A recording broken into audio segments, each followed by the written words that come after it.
Brothers and sisters, ladies and gentlemen, honored guests, our final speaker of the day needs no introduction, but I will do my best to give Joe Biden the introduction that he so rightfully deserves.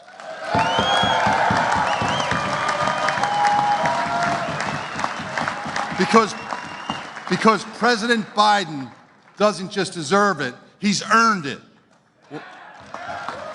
When I introduced him last year, I listed the things that President Biden had already accomplished. The American Rescue Plan that saved our pensions, an infrastructure bill that many promised, but only Joe Biden delivered, a National Labor Relations Board that cares about working people, stronger Davis-Bacon rules, an executive order on POAs. Did Joe Biden stop there? No, he didn't. A CHIPS bill to reinvigorate domestic manufacturing that is going to provide millions of man-hours for our brothers and sisters under POAs. The Inflation Reduction Act that is going to finally put labor standards on clean energy projects funded through tax credits. The priorities that we have fought for decades, Joe Biden signed into law. As I mentioned in my speech, at one of these bill signings, President Biden put his hands on my shoulders and looked me dead in the eye. And he asked that with these investments, that we use our apprenticeship and our apprenticeship readiness programs to reach into every community across the nation and lift up the many men and women who haven't had an opportunity for a middle-class, family-sustaining career, sometimes in generations. And I assured Joe that he could count on us to get that job done for him.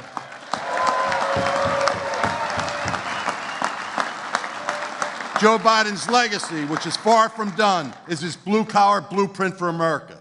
Joe Biden's plan is focused on growing and uplifting the middle class and building an economy that works for working people, that works for our members, and that allows people to live their own American dream. Brothers and sisters, hail to the chief. Please help me welcome the President of the United States, Joe Biden.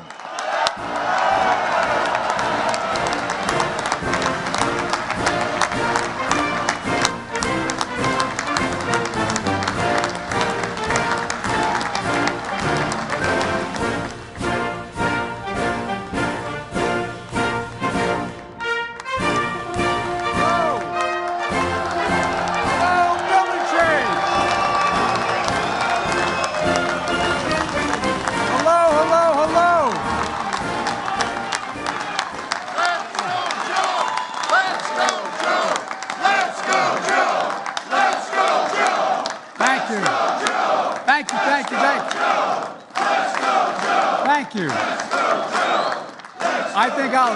I think I'll stop right there. Take a seat if you have one. Hello, building trades, and thank you, President and my friend Sean McGarvey. You've been a friend of mine for a long time, as many of you have. I wouldn't be standing here. I wouldn't have been elected to the United States Senate in the state that was a right-to-work state initially, were it not for American union labor. You know, I learned a long time ago, there's labor and there's unions. Unions.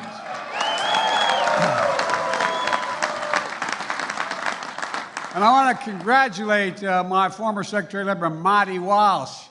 You guys know Marty. I tell you what, if you have to be in a foxhole, you want Marty next to you. You want Marty with you. He's a man of his word. And the problem is he knows more than you do, and more than I do. Lifetime Achievement Award, but you got a whole other lifetime to work out here, Marty. And you may be carrying a hockey stick these days, but I'm still coming for you, man. Thank you all for your continued support of Julie Sue. She worked hand in hand with Marty, and she's going to be a great Secretary of Labor.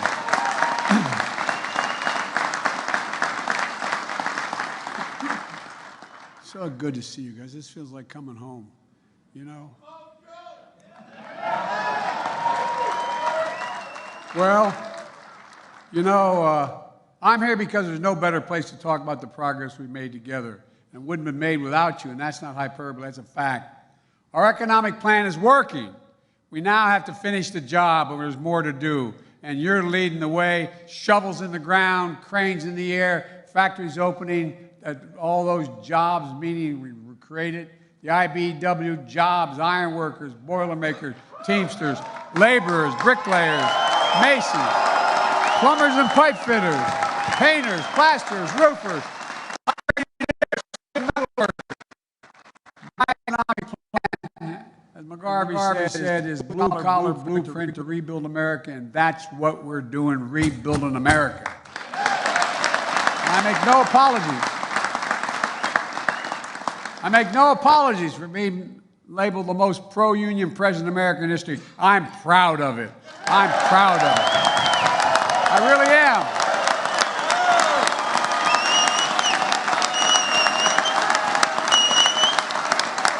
I really am.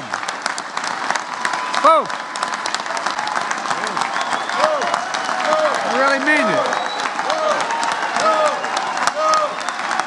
Folks, look, I tell business leaders all the time, I mean it sincerely, including the Business Roundtable, those folks, union workers are their saviors. You're the best, not a joke. You're the best workers in the world, not a joke. When one of the South Korean plants was going to invest in the United States in a chip factory, I asked him why, the CEO.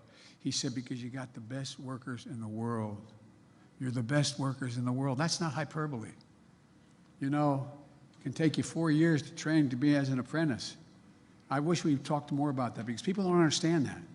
They don't understand in order to become a full-blown member, you got to go through an apprentice process.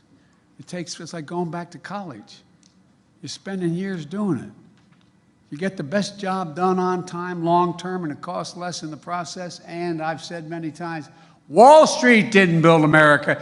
The middle class built America, and unions built the middle class. They did.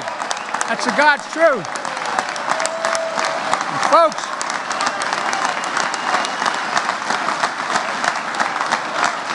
and the good news is, even some of our corporate friends are figuring this out. That you built the middle class. And folks, we've created more than 12 million new jobs, more jobs in 2 years than any president created in a 4-year term, because of you. Because of you. The unemployment rate is 3.5%, near a 50-year low. An all-time record for construction jobs. Nearly 800,000 manufacturing has the fastest growth in 40 years.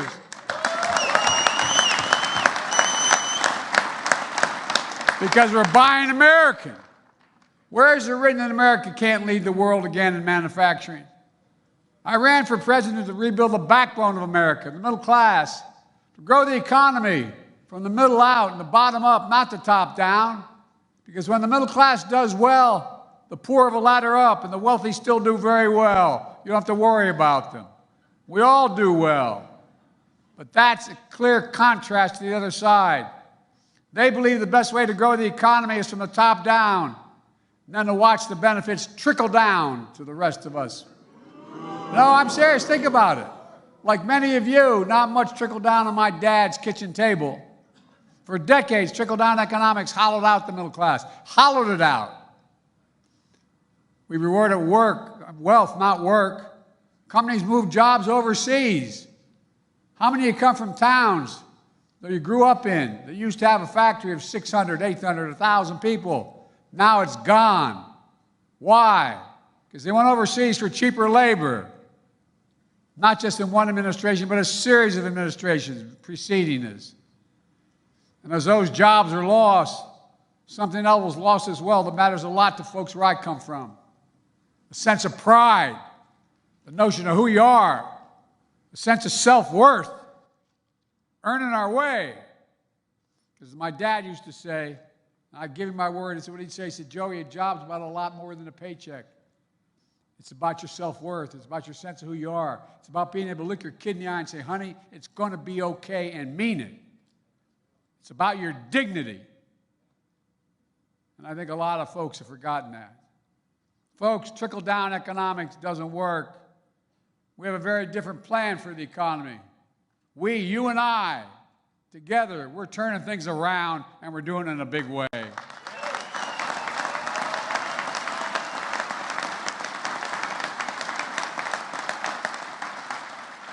One of the first things I did as president was sign the American Rescue Plan, which helped save the nation from the pandemic, vaccinated millions of people. And through the Butch-Lewis Act, protect your pensions. Got relief needed. We got relief to folks who needed it most to get the country back on track.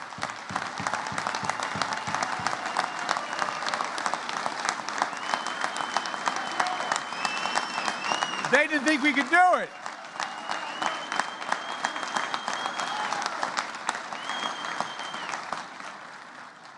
It worked, and not a single Republican voted for it.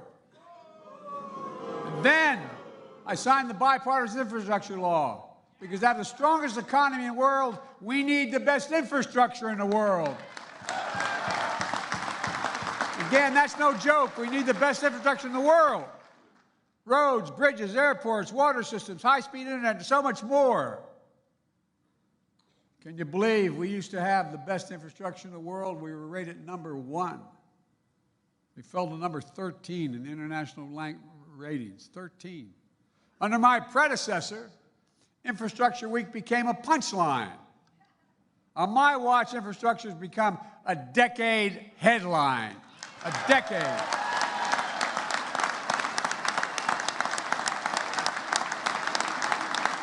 And that's where you all come in. Oh, really? That's where you all come in. We've already announced over 25,000 infrastructure projects in 4,500 towns across America. And we're just getting started, not even close. Union workers will build roads, bridges, lay internet cable, install 500,000 electric vehicle chargers throughout America. And union workers are going to transform America. And union workers are going to finish the job. And as we rebuild America, we're going to continue to buy America. Buy America. If you might notice, I've been criticized by other countries, by our partners, and even by our Republican friends for buying America. You know, I've announced a new standard. All construction materials used in federal infrastructure projects have to be made in America. Lumber, glass, drywall, fiber optic cable, and so much more.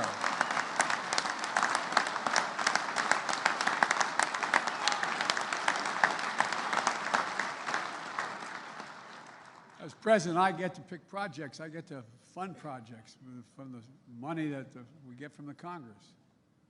Every federal project is going to be built by American workers, using American products, creating American jobs. But both people didn't know. I didn't know it, to be honest with you, 8 years ago. That's been the law since the 30s. But no one's had the nerve to insist on it. Used to say, if you can't get the product, you can't get the workers, you can go somewhere else. Look for it. Well, guess what? I changed that law. It used to be if you got, if you did 40%, it was okay, and so on. No, not anymore. I'm insisting on it. We're going to spend American tax dollars. Americans are paying the money, and we're going to buy American when we do it. And by the way, under international trade agreements, it's all legit. It's all legit. It's been there since the 30s. Decades ago, the United States used to invest 2% of our gross domestic product, everything in America, 2% on research and development, allowing us to lead the world in major fundamental changes in research and development. Today, it's 0.7, less than 1%. We used to rank #1 in the world in research and development. Now we rank #9. China was #8 decades ago. Now China's #2, and other countries are closing in. This is not about good or bad other countries. It's about competition. It's about competition. That's why, with your help, I designed and signed the CHIPS and Science Act. I asked the CEOs this question. When the United States invests, and I really did, not a joke, I asked them, Marty remembers, I asked them, when the United States invests considerable resources in a new enterprise, in a new business, are they much more likely or much less likely to get in the game? And the answer is overwhelmingly yes, it matters. They get in the game when the United States of America makes a judgment what they're going to invest in. That's how we're bringing key parts of our supply chain back to America, like semiconductors. Folks, look, think how many people had no idea what the heck a supply chain was. No, I'm serious. You said 2.5 years ago, well, the supply chain, people look at, I mean, really bright people. Look at well, guess what? Because of the pandemic, when factories shut down in Asia, they had no idea they were supplying essential material to us. Shut down around the world. You know, these small computer chips, the size of a fingertip, they affect nearly everything in our lives. Our cell phones, automobiles, refrigerators, sophisticated weapon systems, everything. America invented these chips. We made them smaller, faster, and more powerful. But over time, we went from producing 40% of the world's chips down to producing just 10% of them, despite leading the world in research and design. We saw what happened during the pandemic when the global economy came to a halt. Overseas factories that made these chips shut down, driving up the cost for everyone around the world, but particularly American families. A lot of you know this, but every new car built needs at least as many as 3,000 of these chips. During the pandemic, that's the reason car prices skyrocketed. And in some cases, new car production shut down because the chips were in short supply. But now, the private sector, at home and abroad, are investing over $400 billion in advanced manufacturing and clean energy here in America.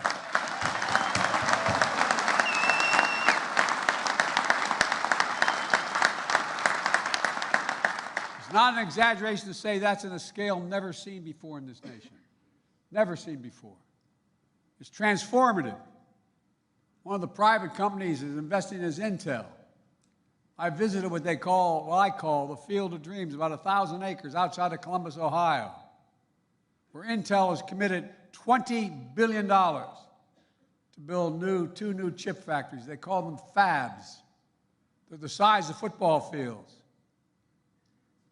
There'll be a total of 10,000 jobs, 7,000 construction jobs, prevailing wage, and 3,000 full-time workers in those fabs. You know what the average salary in those fabs is going to be? $130,000 a year, and you don't need a college degree. You don't need a college degree.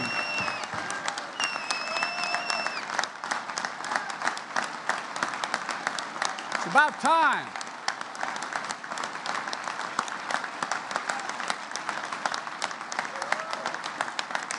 We see the same story not only in Ohio, but in New York and Texas, Arizona, Idaho, and so many more places to come. This is a real progress, like we haven't ever seen before. But don't take my word for it. Let me read a couple of headlines from left-wing Democratic papers, the Wall Street Journal.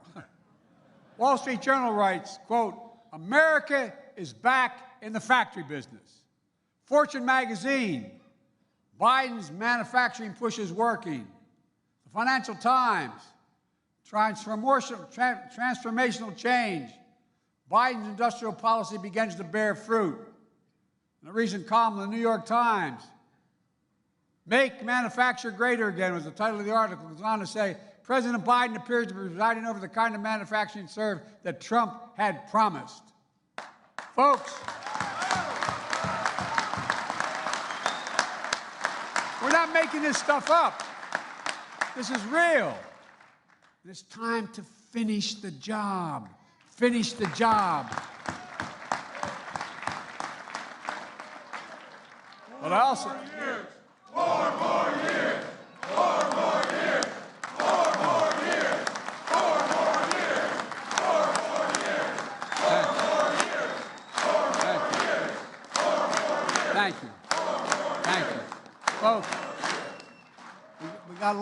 work to do, though. I know folks are also struggling with inflation. I grew up in a house when the price of gas went up at the gas station. It was talked about. You felt it in our house, for real. Many of you did as well. But it's not just the United States' problem. It's a global problem. The first pandemic disrupted the supply chain, causing prices to rise across the board. Putin's war in Ukraine disrupted energy supplies and food supply. There's millions of tons of grain in Ukraine. They blocked its access to the rest of the world. Through our policies, the pace of inflation has been coming down now for 9 months in a row, but there's more to go. It's slowed by 45%, but we have more to do. The way I think about it is the way my dad used to talk about it around the table. I mean it sincerely.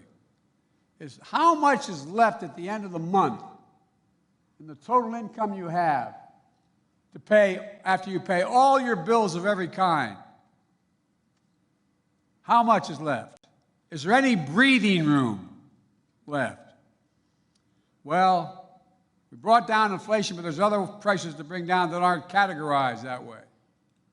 That's why I wrote the Inflation Reduction Act, because there's more than one way to bring down costs of families. For example, Americans, this is not hyperbole, this is a fact, Americans pay more for prescription drugs than any advanced country on earth. Any advanced country, for the same exact drug, a drug made in America, sold in England, France, Canada, is cheaper than the drug sold here, made here. I've been fighting Big Pharma, to allow Medicare to be able to negotiate prices for a long time. These pharmaceutical companies. Well, we finally beat Big Pharma. They're still going to do very well.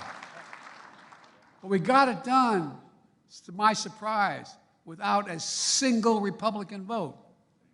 I don't know where the hell these guys live. No, I really mean it. It surprised me. I've had more than half a dozen Republicans I used to serve in the Senate come up to me, and I gave my word I'd never say who they were, and I never will. Joe, we agree with you, but if I do this, I'll lose a primary. Not a profile as encouragement, but an acknowledgement. Look, it's going to have a profound impact on people's cost of living. How many of you know someone with diabetes? Raise your hand. Well, 1 in 10 Americans has diabetes. Millions of these diabetes patients need an insulin just literally to stay alive, not a joke.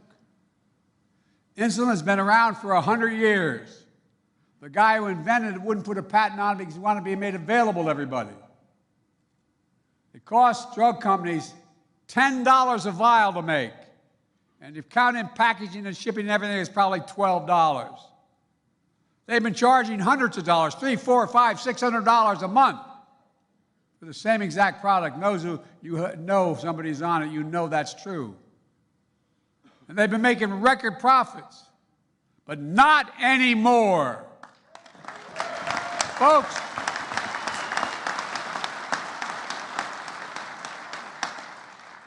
the law we passed capped the cost of insulin at $35 a month for seniors on Medicare. Now, guess what? That is 300 and some % increase in what it cost them to do it. It's not like they're being cheated. $35 is something that cost you 10 to make. And at the time I did it, I also included everybody, not just folks on Medicare. But we didn't get the votes. We lost a couple Democratic votes. We didn't get it for everybody, only seniors. Well, I'm coming back to make sure every single American who needs it is only have to pay $35.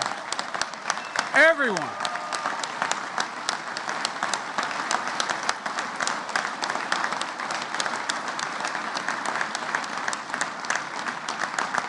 Look, you folks are, I'm not trying to be nice to you. You folks are really important in getting the message out. Just like you know there's well over $1 trillion for the whole infrastructure law. It takes a while to get it out, to get them started, to get the projects moving. It takes time. Well, the same way with dealing with the drug companies. Folks, the law that's the law now passed, although Republicans want to get rid of it, and the new Speaker of the House thinks it's not necessary. And by the way,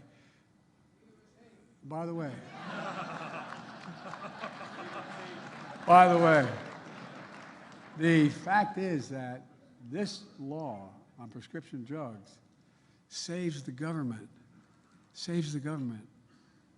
$168 billion. Doesn't cost the government, it saves them. Instead of having to pay out for the drug in Medicare, they don't have to pay that price. They pay the rational price. It's saving the taxpayers' money and saving lives. Next year, law I pass is going to cap out-of-pocket drug costs for seniors in Medicare. And by the way, a lot of you know people, unfortunately, and I did in my family too, who need cancer drugs and drugs for serious ailments. That can be $10,000, $12,000, $14,000, $16,000 a year. Well, next year, the law we already passed, it doesn't kick in until next year, next January. The most they ever have to pay, no matter what their costs are, is $3,500 a year for drug costs. And by the way, the following year, the law requires it to be capped at $2,000. So even expensive cancer drugs that literally cost up to $13,000, $14,000, $15,000 a year, they can't be charged more than $2,000 total. It's going to be a game changer. It's going to save people's lives. But think of, a lot of you have, like me, have lost families to cancer, children, mothers, fathers. Well, you know what it's going to do? In addition to saving lives, it's going to give people some peace of mind. How many of you know when your mom or dad didn't want to tell you what they needed? Didn't want to tell you how much it's going to cost? Didn't want to tell you if in order to do it they're going to have to sell the house? Didn't want to say anything. It goes back to, maybe it's the Irish of it, but it's all about dignity. It really is about people's dignity. Inflation Reduction Act also makes the most significant investment in dealing with climate change, not only here in America, but anywhere in the world, in the history of the world. It's creating tens of thousands of good-paying jobs. It offers working families $1,000 a year in savings with rebates if they buy energy-efficient appliances, weatherize their homes. It offers tax credits for heat pumps, roof solar, new and used electric vehicles. And speaking of jobs, as I said earlier, guess who's going to install those 500,000 sergeantations? The IBEW. Yeah. And by the way, when you do, think about it this way. My grandpop, who I never met, he died in the same hospital I was born in 2 weeks before I was born. But my grandpop was from, as they say in Maryland, from Balmer. And he worked for the American Oil Company. And his job was to open up new gas stations around the country back in the late of the 20s and 30s. And guess what? People didn't want those gas stations because they didn't want all those, how many thousand gallons of oil or gasoline are sitting below the surface in my neighborhood? They were worried about it. But once the gas station was built, what happens? You end up having a drugstore. You end up having a coffee shop. You end up having, it generates growth. Well, you know, you're going to be building the roads and the highways and the bridges to get to these places. Laborers, iron workers, operating engineers, steel metal workers, women and men right here in this room. And by the way, almost all our investments requires employers to pay prevailing wage and use registered apprentices.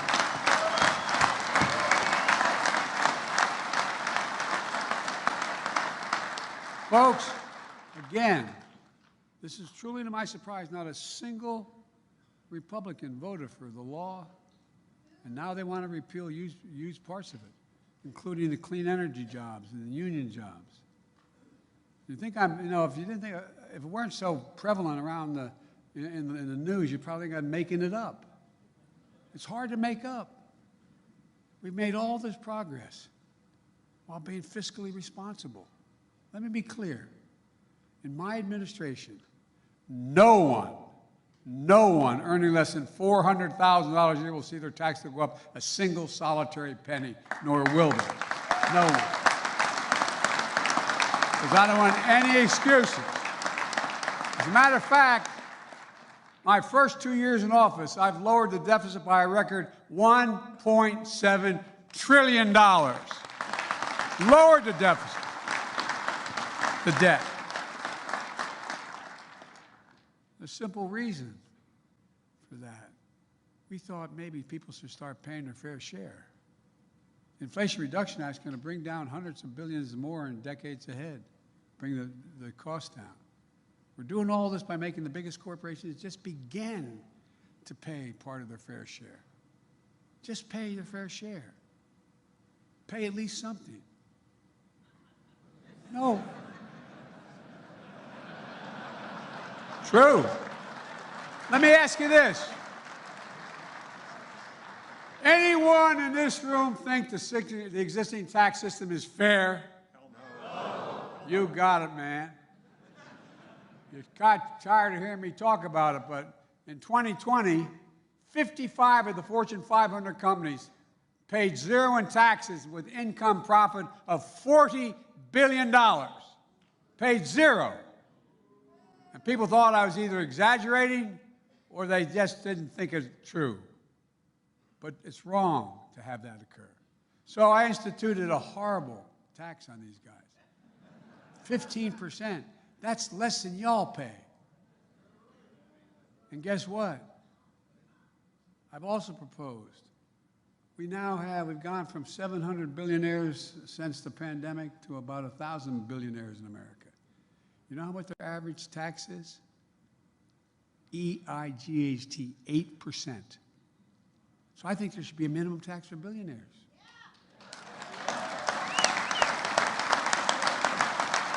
No billionaire should be paying a lower tax rate than a construction worker, a school teacher, a firefighter, a cop, a nurse. I mean it. It's wrong. It's simply wrong.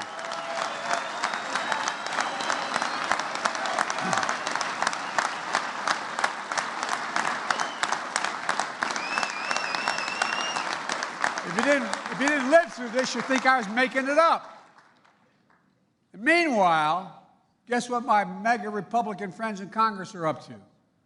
The Speaker of the House went to Wall Street last week, proposed huge cuts in important programs, cut all discretionary spending by 22%, including ones I've just named. Programs millions of working and middle-class Americans count on. At the same time, he and his MAGA Republican colleagues are pushing some tax giveaways for the wealthiest Americans and biggest corporations. They'd rather see kids and seniors struggle to eat what they need. People on Medicaid lose their health care. Veterans lose access to doctor's visits. And that's part of it, by the way, not a joke. Then cut subsidies to big oil that made $200 billion and big pharma and the wealthiest corporations. We're not even talking about raising their taxes. Just stop the subsidies. The same old trickle-down dressed up in MAGA clothing. Only worse. Because this time, they're saying if they get their way, they will if they don't get their way, if Biden doesn't agree with them and agree to all the cuts and these tax increases for others, working people, they're going to let the country default on its debt. This is a debt that took over 200 years to accumulate. The last administration alone increased the debt by nearly 40% in 4 years. And every single time, they passed the debt ceiling without any question. Default would be totally irresponsible. I mean, it would mean cuts in Social Security, Medicare, higher interest rates for your credit cards, car loans, mortgages. the entire economy be put at risk. Moody's, you know, that economic operation that comments on the economy, they said the Republican plan would cost us 780,000 jobs. 780,000 jobs. Working and middle-class seniors paying the price. The Speaker likes to quote President Reagan. I love these guys, how they selectively quote people, including makeup quotes for me. Well, President Reagan made it clear. We pay our debts. Here's his quote from him. He said, "The United States has a special responsibility to itself and to the world to meet its obligations. It means we have a well-earned reputation for reliability and credibility, two things that set us apart from much of the world." No, I think I'd be quoting Donald Trump, but even Donald Trump said, "I can't imagine anyone ever thinking of using the debt ceiling as a negotiating wedge." These guys are saying, unless I agree to cut all these programs by 22%, which is growing economy, and cut taxes for the super wealthy and corporations. Folks, America's not a deadbeat nation. We pay our bills. Look, let me close with this. I'm taking too much of your time. There are a lot of folks who look at the world and our economy through the eyes of Wall Street. I'm not one of them. I'm not saying everybody in Wall Street is bad guys. That's not how I look at the world. I look at the world through the eyes of Scranton and Claymont, Delaware, where I grew up. Not a joke. Through the eyes of the working people I grew up with in this nation, and the eyes of my dad. Through the eyes of people like you who've been able to make it because of your union.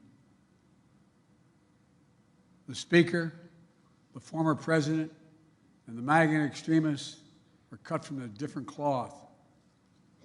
They treat these folks, and they think they're a threat. They think that somehow we're going to go back. The threat that MAGA Republicans pose is to get prevailing wage, Bush-Lewis, Davis-Bacon, project labor agreements, health care. My God, we had to fight like hell. And folks, we made a lot of progress because of all of you. But there's more to do. So let's finish the job. I've long said it's never been a good bet to bet against America, and I can honestly say, as I stand here today, I've never been more optimistic about America's future. We're on the cusp of major change. We're creating jobs again. Manufacturing has come alive again. People can afford a decent health care. Towns that have been forgotten and left behind for dead are coming alive again because of you all and what we're doing. Now we've just got to keep it going. Finish the job. We just have to remember who we are. We are the United States of America. There's nothing beyond our capacity. Nothing. If we work together. God bless you all, and may God protect our troops. Thank you, thank you, thank you.